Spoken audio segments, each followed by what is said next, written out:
And one of the two standout careers, certainly in England, was Chelsea. So we'll start our conversation of the Premier League there, Olivier. What have you made of their progress this season? You know, they won the Club World Cup, of course, in the summer. Yeah. Did you expect them to be challenging for the title this season? Well, I've seen them performing at the Club World Cup competition. I did play with LA Football Club. I've been really impressed by this team. But to be honest with you, when you have so many young players in the room, it's kind of a different period than when I was there back in the days. They are doing a great job, but I think they still need some time to compete for the title race. They are quite there, fourth at the table, but I think they are really happy to have Cole Palmer back. He's already on the score sheet, but I think they need time to fight for the title race and consistency. And maybe a number 9 who will help them to win something. I believe the players in the room are very talented, but maybe not proper 9 like back in the days. Didier Drogba was amazing. So don't get me wrong, they are very good, talented players, but I think we've seen the stats before, and they need to score more goals, I think. We'll show you the graphic that you're talking about, Olivier. You're talking about experience, you're talking about number 9. I wonder if you're talking about yourself, actually. Well, it's too late. But this is the curiosity of Chelsea this season. Yeah. When they have whoever has started as the number 9, the central striker, in the starting 11, they've contributed only 1 goal. Yes, Joao Pedro has scored more than that, but operating as a 10 quite often there. But they've scored more goals from midfield than any other team and more from defence than any other team. It's just that curiosity, isn't it, about that starting central striker. But Chelsea needed that victory. It had been a period of inconsistency, as Olivier was saying. They got the job done against Everton, but really the headlines were made after the game by the comments of Enzo Maresca.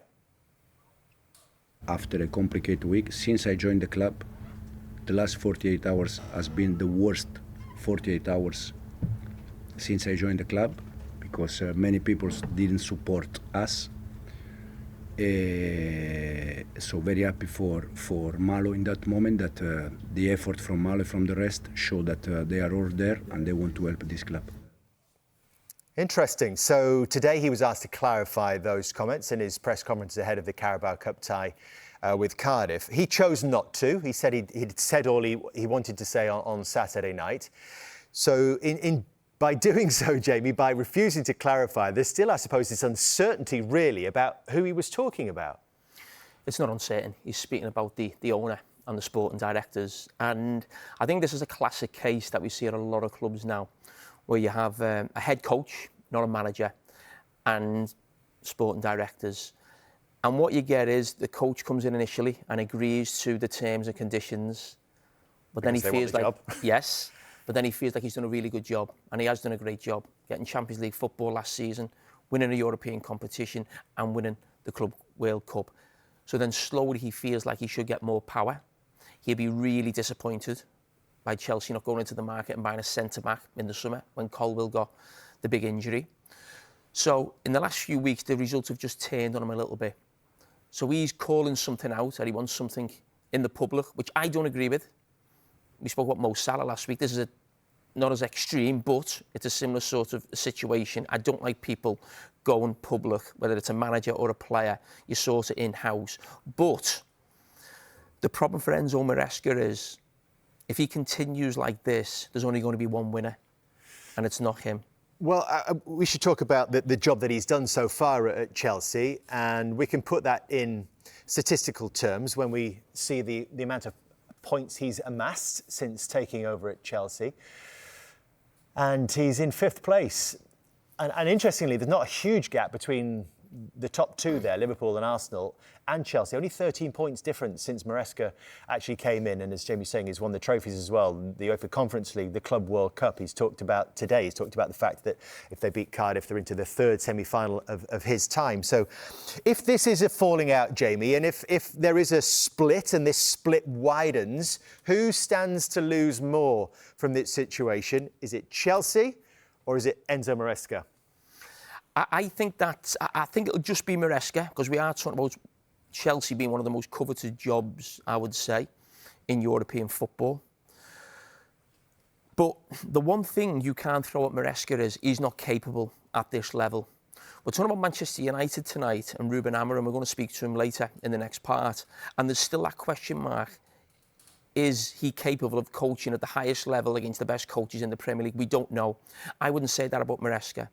When you look at his record, it's fantastic what he's done, because I think the actual squad of players Chelsea have, they're nowhere near competing with those top three teams. So for Maresca to have done what he's done so far, and that what makes him feel confident enough to try and take the owners on or the sporting directors, because he feels, I've done enough. I'm not sure I could do much more than that. And I'm not sure he can with the squad that they've got. But going forward, where can Maresca go that's better than Chelsea? I'm not sure. Now, Chelsea as a club will feel we can go and get another manager. They could. Could they get someone better than Maresca? Maybe. But when you look at what's gone on at Spurs in the last couple of years, when you look at what's gone on at Manchester United in the couple of years, you can easily go and get a manager who is not at that level. Maresca can go up against any manager, as he's proved, that it's Pep Guardiola, Arne Slot, Barcelona, the Champions League. He's more than capable tactically and as a top coach. Olivier, do you think it is possible for Enzo Maresca to achieve more with the squad he has, or do you think without those senior players, it's not possible to fight for the title?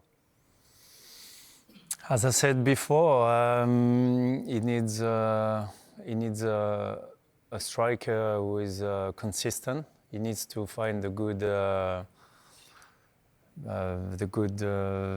player, the player who will score goals every single week. He's got so many talent in the room, but I think he need maybe more experience. The squad is very young. And he's doing well. You see the records like since August 24. He's there and he's competing, he's fighting with top teams, as we said, with amazing squads.